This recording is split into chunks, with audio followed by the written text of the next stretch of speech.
éveiller du monde.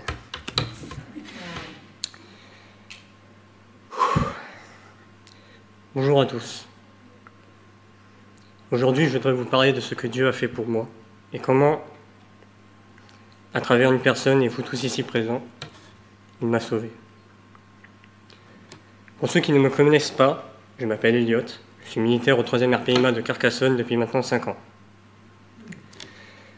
Avant cela, j'étais un garçon comme les autres, avec mes aspirations et mes propres rêves.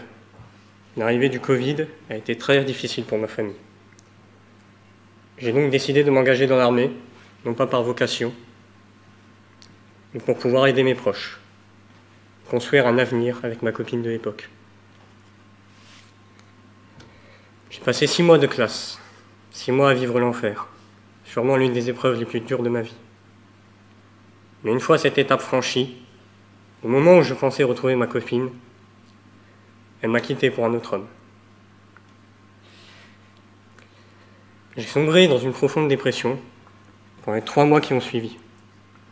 Je me suis autodétruit, j'ai consommé tout ce que vous pouvez imaginer. Drogue, alcool. Je n'étais plus moi-même. C'est pendant cette période que j'ai rencontré une femme nommée Élysandre. En 1 mois, elle a réussi à me remettre sur pied. Elle m'a redonné du courage, le goût de vivre. Elle a fait de moi un homme droit. Un jour, elle m'a annoncé qu'elle était enceinte. Quelle joie pour moi. J'atteignais enfin le but que je m'étais fixé, le rêve le plus cher à mes yeux, devenir père. Mais la vie en a décidé autrement. Enceinte de 3 mois, elle est partie rendre visite sa mère malade et n'est jamais revenue. Morte dans un accident de voiture. Quand j'ai appris la nouvelle, je n'ai pas pleuré, je n'ai pas crié. J'ai fait ce que je sais faire de mieux, fermer mon cœur au monde.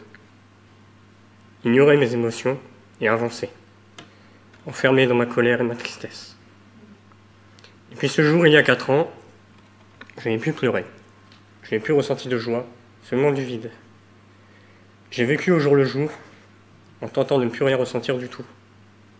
J'ai repris une relation avec mon ex, qui a duré 3 ans. Autant vous dire que ça ne s'est pas bien passé. J'étais devenu un véritable tyran. Il y a environ 4 mois, cette même fille m'a trompé. Avec le recul, je me dis que c'était pas surprenant. Et là, quelque chose a changé. Une pensée m'a traversé l'esprit, comme une évidence. Je dois me rapprocher de Dieu. Baptisé catholique à ma demande pendant l'enfance, je me suis souvenu de ce que cela signifie d'être en Dieu. Mais au fil des années, je l'avais abandonné. Ma main n'était plus dans la sienne, j'étais parti en courant, droit devant moi. Et il m'a entendu. Car le jour même où j'ai eu cette pensée, un ami d'enfance m'a invité dans son église. C'était mon premier pas sur le bon chemin. 1 semaine plus tard, une personne de mon passé est revenue frapper à la porte de ma vie.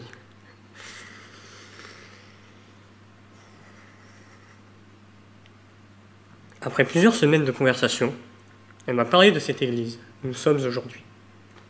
Et dès le jour où j'y ai mis les pieds, une immense paix m'a envahi. Et j'ai su que j'étais à ma place. 3 jours plus tard, j'ai commencé à lire la Bible chaque jour. Et très vite, j'ai compris. Toutes les réponses à mes questions étaient là.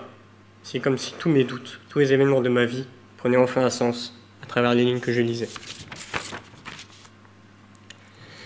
Puis je suis arrivé à Genèse 45, où Joseph se fait reconnaître par ses frères. Et ce passage a ouvert une brèche en moi. Ces mots ont résonné profondément en lien avec tant d'événements de ma vie. Notamment, Dieu m'a envoyé ici, avant vous. Il voulait vous permettre d'avoir des enfants dans ce pays et de rester en vie. Ainsi, il vous rend totalement libre. En le lisant, j'ai commencé à pleurer, d'abord sans m'en rendre compte, puis pendant 20 minutes entières. J'ai enfin pu relâcher toute la tension que je gardais en moi depuis 4 ans. J'ai alors compris le message qu'on me murmurait depuis si longtemps. J'ai fermé mes oreilles au bruit du monde et j'ai commencé à écouter ce murmure, ce vent de l'âme, ce souffle de foi, ce message qu'on m'adressait depuis toujours. Donne-moi ta charge, donne-moi ton fardeau. J'ai compris que mes péchés et mes traumatismes étaient trop lourds à porter seul, et que désormais, mon chemin se ferait à deux, et non plus en solitaire. En déposant ma charge, en acceptant de me confier mes doutes, mes fautes, mes péchés aux pieds du Seigneur, j'ai compris que lui seul pouvait me sauver. Et qu'en embrassant pleinement notre Seigneur, je renaîtrai en homme nouveau, en homme sauvé. Alors à toi qui m'as amené ici, merci.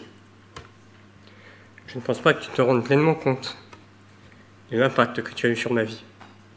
Et merci à vous tous.